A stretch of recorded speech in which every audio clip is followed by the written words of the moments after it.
Hi hello అందరికి నమస్కారం. నేను నరేష్ నాయక్, శ్రీరామ ఆర్గానిక్స్కి యూట్యూబ్ ఛానల్కి స్వాగతం. అలాగే ఎవరైతే మొదటిసారిగా మా ఛానల్ చూస్తున్నారో ఒక లైక్ చేయండి, సబ్స్క్రైబ్ చేసుకోండి, తోటి రైతులకి షేర్ చేయండి. మీరు ఎన్ని షేర్ చేస్తే, ఎన్ని లైక్లు చేస్తే అన్ని వీడియోలు చేయడానికి మాకు ప్రోత్సాహిస్తుంది. ఈరోజు వచ్చేసి తెలంగాణ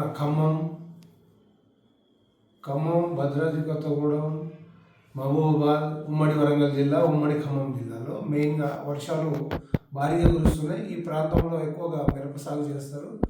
ఇప్పుడు మిరప సాగు కోసం మిర్చినారు వేసినారు. మిర్చినారులో ప్రధానంగా ఈ వర్షాలకు వచ్చే తెగుళ్ళు ఏంటంటే బూజు తెగులు వస్తుంది.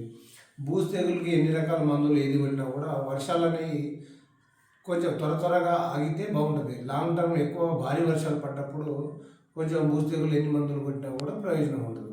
అయినా కూడా మనం మిరపనారు వేసినాం కాబట్టి ఖచ్చితంగా మందులు స్ప్రే చేసుకోవాలి.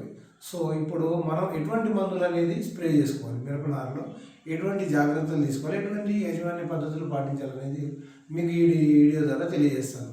మెయిన్ ప్రధానంగా చూసుకుంటే ఫస్ట్ స్ప్రే ఇప్పుడు వర్షం ఆగగానే ప్రతి రైతు చేయాల్సిన స్ప్రే ఏంటంటే బిఎస్ఎఫ్ కంపెనీ వాళ్ళది క్యాబ్రోటాప్, బిఎస్ఎఫ్ కంపెనీ వాళ్ళది క్యాబ్రోటాప్, అలాగే ఏరిస్ కంపెనీ వాళ్ళది ప్లాంటోమైసిన్ తర్వాత క్యాబ్రోటాప్. ఈ రెండు దేనికంటే ప్లాంటోమైసిన్ వచ్చి యాంటీ బ్యాక్టీరియల్ పనిచేస్తుంది, క్యాబ్రోటాప్ వచ్చేసి యాంటీ ఫంగస్కి పనిచేస్తుంది. యాంటీ బ్యాక్టీరియల్, యాంటీ ఫంగస్, ఇవి రెండు కాంబినేషన్ చాలా బాగుంటుంది. సో ప్రతి రైతు కూడా క్యాబ్రోటాప్ పెద్ద ప్యాక్లో ఉంటుంది. దాన్ని ఏం చేయాలి, తీసుకొని ప్రతి 10 లీటర్ల నీటిలో 5 గ్రామ్స్ వేసి కలుపుకొని, అలాగే 1 గ్రాము ప్లాంటోమైసిన్ వేసుకొని మంచిగా తడిసేటట్టు స్ప్రే చేసుకోవాలి. అది ఫస్ట్ స్ప్రే. అలా చేసుకుంటే మీకు 90% బూజు తెగులు, కుళ్ళుడు, ఆ నార అనేది చచ్చిపోవడం అనేది ఆగిపోతుంది. 90% ఆగుతుంది. అలాగే సెకండ్ డోసు రెండో రోజు కూడా స్ప్రే చేసుకోవాలి. ఎందుకు చేసుకోవాలంటే భారీ వర్షాలు పడ్డప్పుడు బూజు తెగులు, కుళ్ళుడు అనేది ఉధృతి ఎక్కువ ఉంటుంది. ఉధృతి ఎక్కువ ఉండడం వల్ల మనం రెండో రోజు కూడా స్ప్రే చేయమని అడ్వైజ్ చేస్తున్నాం. ఎందుకు చెప్తున్నామంటే సూచన ఎందుకంటే రెండో రోజు కూడా స్ప్రే చేసుకుంటే ఉధృతిని మనం కొంచెం కంట్రోల్లో చేయవచ్చు.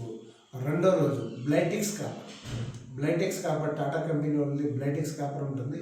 అలాగే దాంట్లో కూడా కొంచెం ప్లాంటోమైసిన్ కలిపేసి రెండో రోజు అది same 5 gram 1 gram Plantomycin 10 litre నీళ్ళలో కలిపి మంచిగా తడిసేటట్టు కొట్టుకోవాలి. అలాగే దాని తర్వాత నెక్స్ట్ ఫర్దర్గా ఏం చేయాలంటే ఇది నాటివ్, బేర్ కంపెనీ వాళ్ళది నాటివ్ 2 రోజులు గ్యాప్ ఇచ్చి 3వ రోజు 4వ రోజు మళ్ళీ కుళ్ళుడు, బూజు తెగులు, మళ్ళీ వర్షం వస్తే మళ్ళీ వస్తుంది బూజు తెగులు. ఆ టైంలో ఏం చేయాలంటే ప్లాంటోమైసిన్, బేర్ కంపెనీ వాళ్ళు ప్లాంటోమైసిన్ అనేది మంచిగా తడిసేటట్టు స్ప్రే చేసుకోవాలి. తర్వాత బయోస్టార్ వాళ్ళది రోకో ఉంటుంది, రోకో కూడా స్ప్రే చేసుకోవచ్చు. ఇది కూడా చాలా మంచి మందు, అన్నిటికీ పనిచేస్తుంది. బూజు తెగులు అనేది ఖచ్చితంగా నివారించుకోవచ్చు. సో ఇలాగ 4 రకాలు. ఫస్ట్ క్యాబ్రోటాప్ ప్లాంటోమైసిన్, సెకండ్ వచ్చి బ్లైటెక్స్ కాపర్ ప్లాంటోమైసిన్, ఇవి రెండు రోజులు స్ప్రే అయ్యాక తర్వాత 2 రోజులు గ్యాప్ ఇచ్చి నాటియో, తర్వాత 2 డేస్ గ్యాప్ ఇచ్చి రోకో. ఇలాగ ఒక వారంలో ఈ 4 రకాలు అయితే మనం స్ప్రే చేసుకుంటే నారు కొంచెం ముదురుతుంది.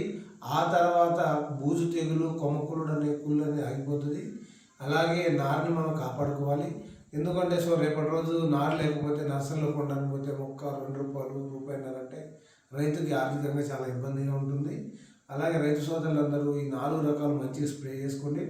మీకు ఎటువంటి ఏమైనా డౌట్లు ఉన్నా, అలాగే ఎటువంటి సమాచారం కావాలన్నా కింద కామెంట్లో పెట్టండి.